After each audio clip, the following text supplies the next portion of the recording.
Hey, I'm Chris Ralph, the professional prospector, and I'm coming to you today from an old hydraulic pit somewhere in Northern California.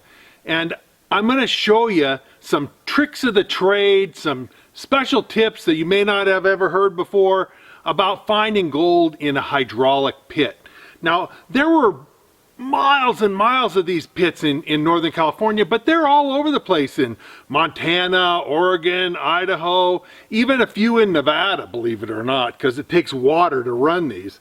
A few in Arizona, I think, too, not many. But I'm hearing one in Northern California, and I'm going to talk to you about this. I'm going to show you me finding some gold with my metal detector. I'm going to show you me finding some gold with my dry washer. And I'm going to show you how the two of them work together and give you some tips about how you can find lots of gold with a dry washer and a metal detector, or either one separately. But I'm going to be using them both and be using them kind of together so that they can improve the chances of each other in finding some gold. And like I say, I'm going to give you some tips and some hints about how to find gold in these kinds of environments. So stay tuned, because we're going to really dig into it today. Now, I'm going to start with, why are you here in this particular spot in the pit? This pit goes on for acres and acres in all directions. Why am I here at this spot? Well, let me tell you, and why I'm going to do what I'm doing. I came here last year, and I was using my SD3 2300 by MindLab, which is a pulse induction machine, but it's pretty sensitive to small gold. And I happened to come by this spot, and I got two nuggets in close proximity. They were only maybe 18 inches apart. Well, two nuggets right next to each other, that's a good sign. And if you're ever someplace and you find one, always look in the immediate area for a second or third or fourth or fifth or more, and because it can lead to finding a lot more gold. Now, I found those two, and I hunted around and didn't find anything, and I actually came back on another day when I was hunting through this whole area and made sure I happened to buy this spot, and I hunted the area around me with my SDC, and honestly, I didn't find any more gold. And the two pieces I found, they probably were about 1/4 of a gram each. And this particular place, it's known for more fine-sized gold. I mean, it produced some nuggets, and I found a couple of decent pieces, kind of like this. But most of the gold I found here is on the smaller side, and it just is that way. That's the nature of this hydraulic pit. And a lot of hydraulic pits are like that. The vast majority of the gold that they produce is gold on the small side. But this year, I was thinking about it before I came up here, and I thought, hey, maybe I should take my gold monster over here and give the gold monster a try in this same spot. I found two nuggets. Well, I took the gold monster and I kind of wandered through here, and as soon as I got to this spot where I'm standing at right next to me, within a couple seconds I had a nugget on the gold monster. And I kept hunting and kept hunting, and I got 21 little nuggets in this small area. Well, hey, 2 is good, but 21, yeah, that's pretty amazing. That means that there's definitely a concentration of gold here. This is a little patch, right? And so I started hunting around, and I found more. And in fact, I even hunted a little bit more this morning with my gold monster and found one that I'll show you me digging in just a second. But finding 21 in a pretty small area, honestly, the area what they were found in was only about 6-8 feet in diameter. That's a pretty small area. So I thought to myself, hey, I wonder how much of the gold is too small even for the gold monster to see. So I thought, I'll take a couple of buckets and sample it through my dry washer. See what the dry washer gets. And so I did. I got 4 buckets. And they weren't even all the way full. They were about 3/4 full. 4 buckets, and ran them through the dry washer. and I got nearly a gram of gold. I was surprised and shocked at what the dry washer was able to pick up. So there's a lot of fine gold in this little spot, and I'm gonna harvest some of that. I figured that I can dig probably 5 buckets worth and process them through the dry washer and dig the whole thing in no more than an hour. And if you figure a gram, 5 buckets, you know, you're talking to probably be making $75 an hour, which, yeah, $75 an hour is not striking it rich and making me a millionaire, but hey, that's pretty good wages. And there's a fair amount of gravel. One of the things that I'm going to do too, you can kind of see that there's rocks all around stacked. The old timers threw their rocks up here. And what I'm going to do is, because some of the gold runs right up into the rocks, this is one of my tricks and tips for hunting in old hydraulic pits. If you get to a point and the gold is kind of leading right up to one of the piles, you might want to toss some of the rocks aside and go into the pile. And that's what I'm going to do. I'm going to move some of these rocks a little bit further up on the pile. Now this pile is, well, at the highest, it's probably 6 feet tall. And yeah, I'm not going to move 6 foot of cobbles and rocks to get in there. Some piles I've seen and I have worked with before are only maybe a foot or 2 tall, and you can roll those completely back. 6 foot is a little much, so I'll go in there a couple feet, and when it starts getting more than a couple feet deep, then it's going to be probably more work than it's worth. But it will expand this area that I'm being able to work, and will expand the amount of gold that I can get. And what I'm going to do is I'm going to kind of pull up the weeds and ground cover that cover the area here, and I will pull back the pine needles, because you know, the pine needle leaf, because there's a layer of pine needles and leaves and that kind of stuff. I'll pull that back too, because there's not going to be any gold in that. And then I will dig the surface. And, you know, basically what I've found by testing this with my dry washer is the old timers left a couple inches of dirt on top of the bedrock. And that couple inches of dirt has a lot of gold in it. So I'm going to move the pine needles and take off the couple inches of dirt, run that through my dry washer, and I think I'm going to do pretty well. And I'm going to show you how I'm going to use my metal detector, my gold monster, to basically find gold that's too small for the gold monster to see. You might think, that's kind of crazy, Chris. How can you find gold with the gold monster that's actually too small for the gold monster to see?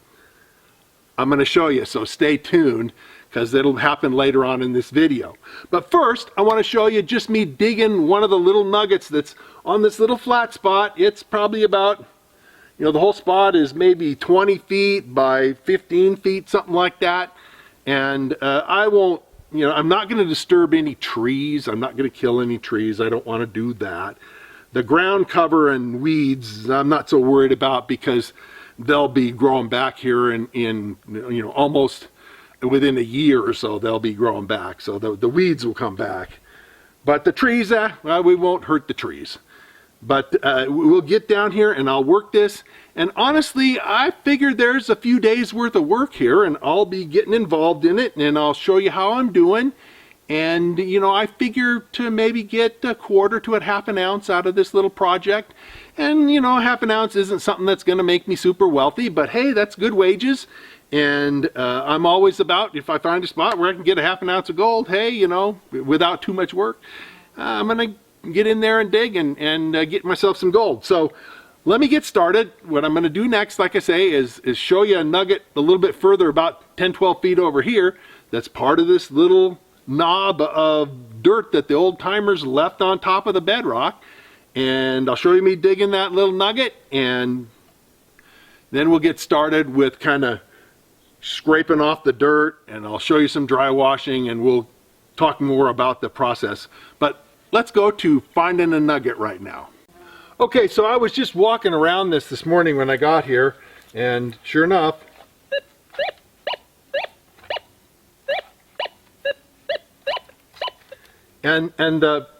the gold monster is showing that as being non-ferrous, and that's what the gold sounds like here. So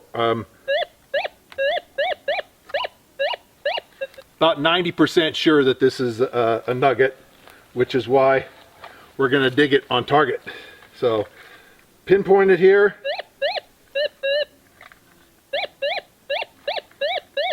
Should be about right here. Let's see how deep it is.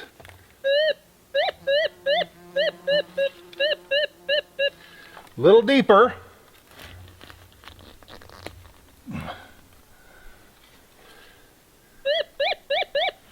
Still in the ground.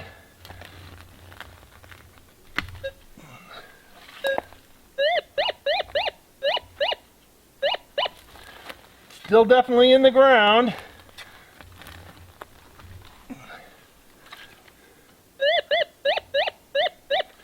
Still definitely in the ground. I'm going to have to get a pick if it gets any deeper.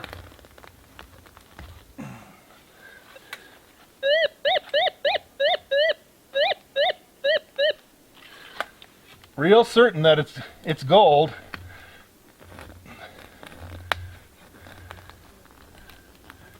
Some of these real tiny ones, you got to be careful with them because you can lose them, but something this loud and large is not.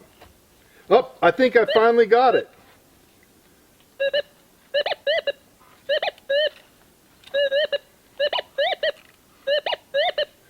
Actually, I think it may be just right there next to the hole. Let's see. Yep, not in the scoop.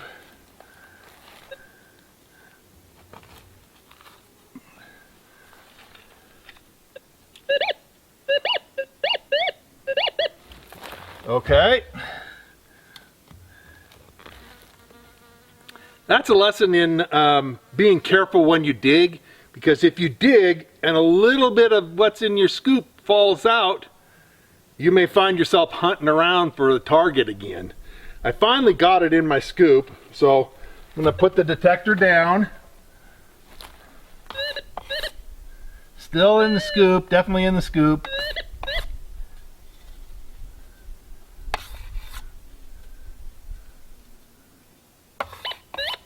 That sounds good.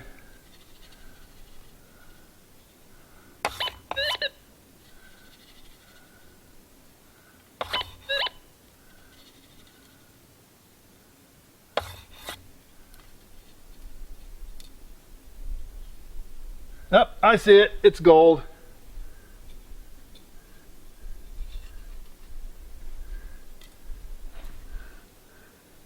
Just a little gold nugget. I'll take a picture of it and show it to you. This is the little piece of gold that I found when I was doing that detecting. And you can see how really small it is, and yet it screamed and made a lot of noise on the gold monster. But it shows that there's, I had to dig down a little bit for it. There's untaken dirt all through this area. Where I was filming over there, it's 10, 12 feet away. And there's gold here, there's gold over there, there's probably gold all under this little knob. And for whatever reason, the old timers just left it behind. And so I'm going to take it. One of the other points that I wanted to make about hunting in these hydraulic pits, one of the other tips that I need to give you is that in most of the area, the miners did a pretty darn good job. My experience in hunting pits is you may find a scattered piece of gold here and there. You may find one piece here, another piece there. But that, with all the thousands of ounces that they took out, they did a pretty good job. It's only like 1% or 0.5% maybe where they just didn't do a very good job cleaning up. And that is what this spot is that I'm working. It's one of those spots where they just didn't do a very good job cleaning up. They got close to bedrock but didn't take the last few inches of dirt that sits on the bedrock. So don't be discouraged if you're out hunting with a metal detector or other means and you're going through these hydraulic pits and you just don't find a lot easily. Well, first of all, hydraulic pits have been hit with metal detectors for years, and so a lot of folks have been here before you. But even if you find an off the beaten path one like I'm in right now, there's still most of the area here, they did a pretty good job cleaning up. It's only just a few places where they didn't do a great job getting it all cleaned up. And that's an important tip to remember. Don't get frustrated, be persistent, find those good spots where there's a number of nuggets all in a small area, because the old timers, maybe one of them, their back hurt, or they were running out of water, or it was dinner time or something, and they just didn't do a good job for whatever reason. These are the places you want to find. Now, I promised you earlier that I would talk to you about how to find gold that's too small for your detector to see, and find it with your metal detector. Now, that doesn't seem to make a lot of sense, right? Gold that's too small for the detector to see, that means your detector can't see it. Well, okay, that's true, and it means that you can't see it directly, but maybe you can see it indirectly. Now, I'm going to first say that there's a lot of metal detector companies that say you can hunt black sand levels or mineralization levels if your detector has a ground balance readout. Now, this detector, the Gold Monster, it doesn't have any ground balance readout, so that's not even a possibility. But I will tell you, and I've had some discussions with engineers and other people about this, is that trying to hunt gold with the mineralization level, just trying to find concentrations of black sands, it's virtually impossible. I'm not saying that it's never worked ever anywhere, at all, ever, but 99.9% of the time, it doesn't work. And the reason that hunting, and you're not really hunting black sand, you're just hunting the mineralization readout of your metal detector. And the mineralization readout of your metal detector can go up and down for a huge number of reasons, only one of which is concentrations of black sand. So that's not really a good way to do indirect detecting for gold. What I recommend is what I'm going to show you, that if you're on a level where gold has accumulated, right, including pieces that are too small to see, there also will be, a lot of times anyway, not 100% of the time, but a lot of times, and it does include here, there'll be zippy little intense hot rocks. I don't mean when you swing over the ground and it goes wow, wow. That's just elevated broad mineralization in the ground. I'm talking about beep, beep, beep, beep, and I'll show you. Here's an example.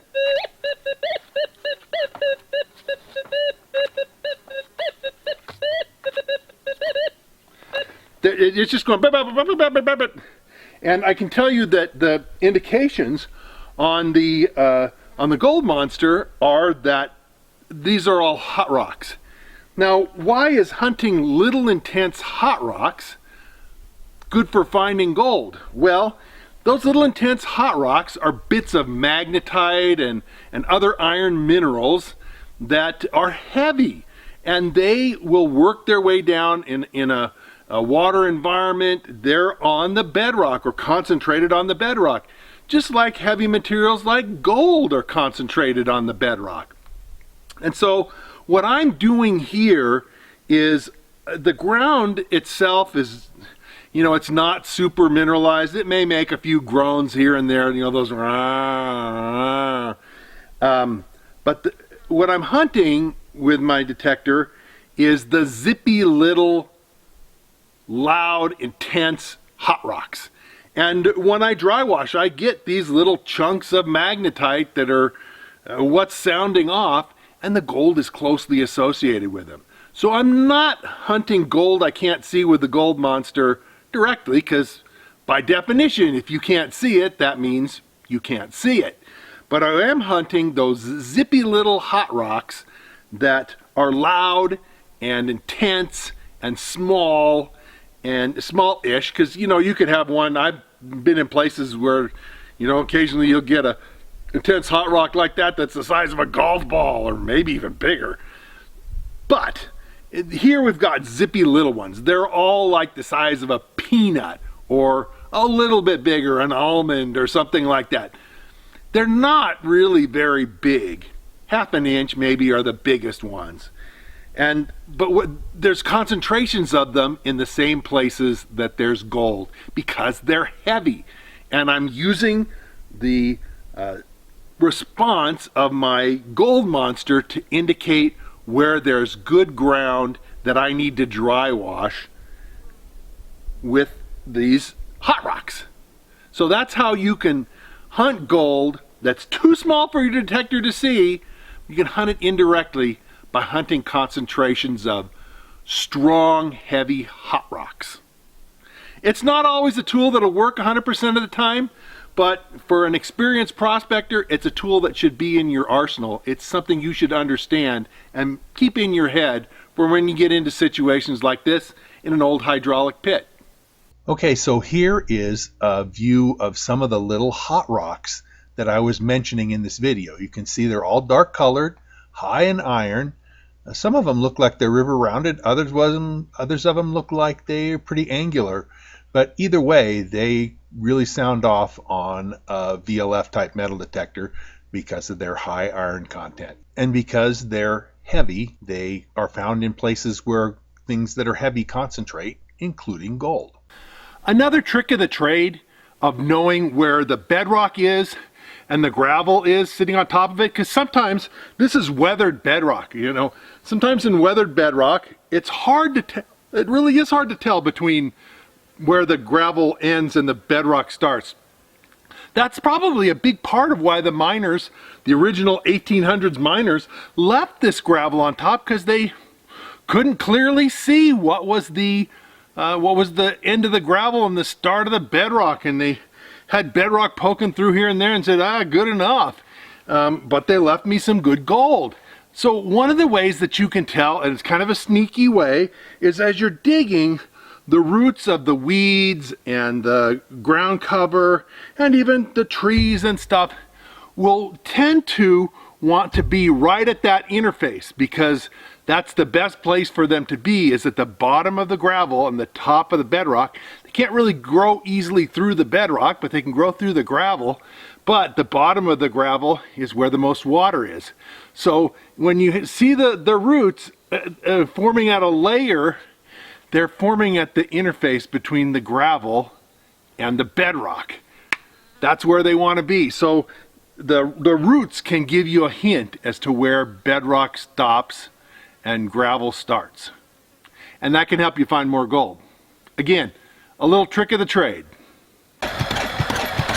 Well, I'm running all my material through the dry washer.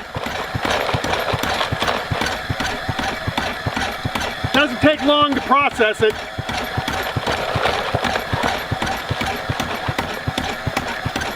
Got to make sure I break up all the dirt clods so that you don't have dirt clods rolling off the top.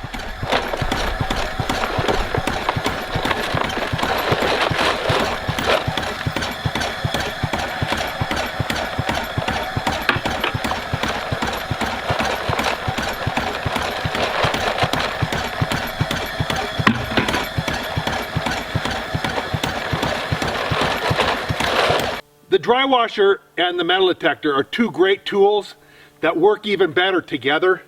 And so I'm running this gravel that I dug, which I showed you all about, and it won't take me long to run it through the dry washer, and I'll be capturing 90–95% of the gold, even gold that's just a little too big or a little too small for the metal detector.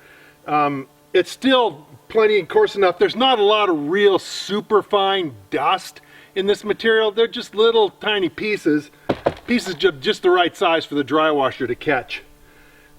So I'm gonna go get back to it, and I'll be done in just a few minutes. Just a little bit different angle so that you can see a little better how the dry washer works. No doubt it's a little dusty. It hasn't rained in California in months, and so, at least in this part of California. So it's a little dusty, but you got to stay upwind of the dust. Make sure that the dirt clods don't work their way through. And it goes pretty quickly, like I say. in a matter of a few more minutes, I'll be back digging some more.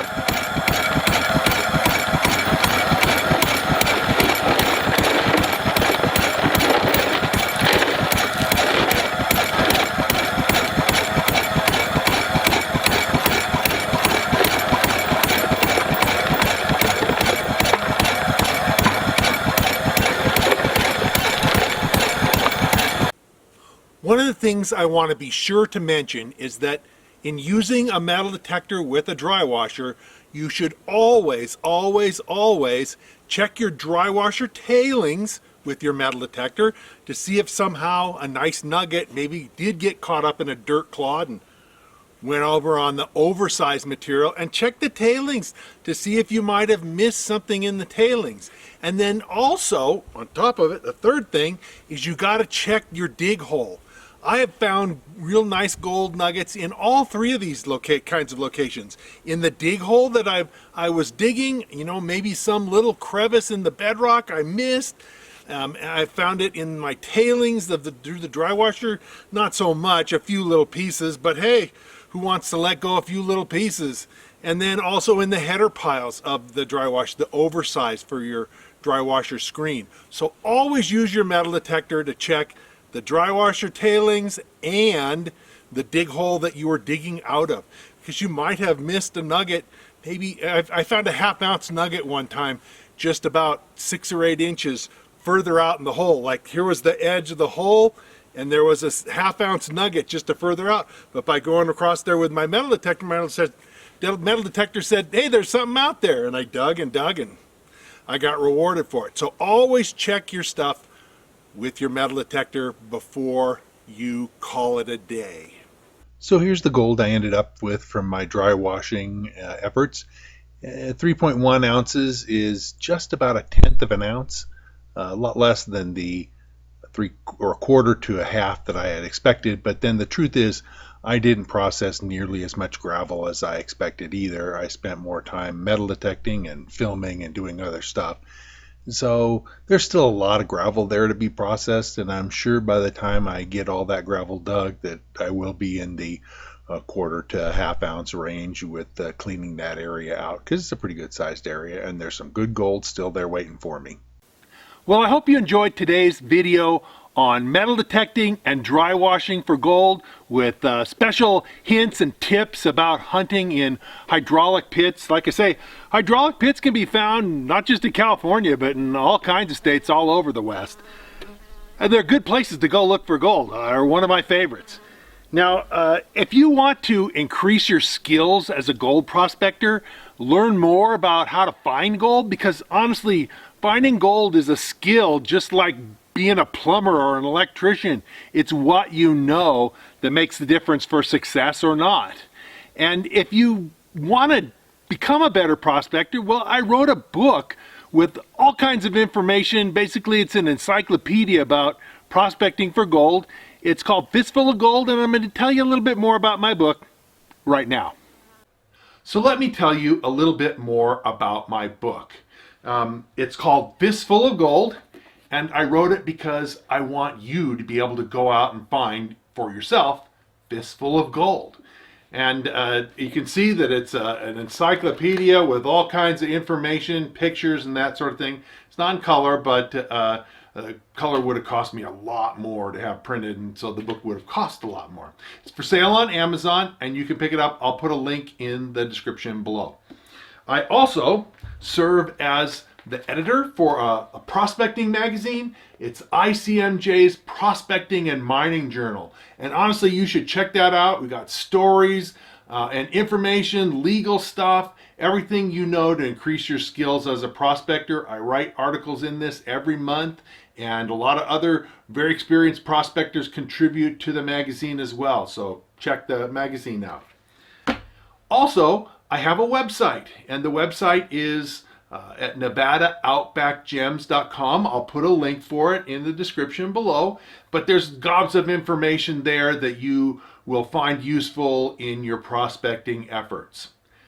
Finally, I want to say that I really appreciate your comments and thoughts, and even positive criticism. Don't come on there and just toss out insults because I'll just delete your comments. But if you've got helpful things to say and questions to ask, do write and put those in the comments, because I answer my comments to people, and you'll hear from me in responding to you. So if you've enjoyed this video and you like what you see and you're interested in finding out more, well then sign up, subscribe, and hit the notification bell so they'll let you know when I post new videos. And like it and share it if again you see stuff that you really are excited about. And I'll be coming out with lots more new videos, and so we'll see you again real soon.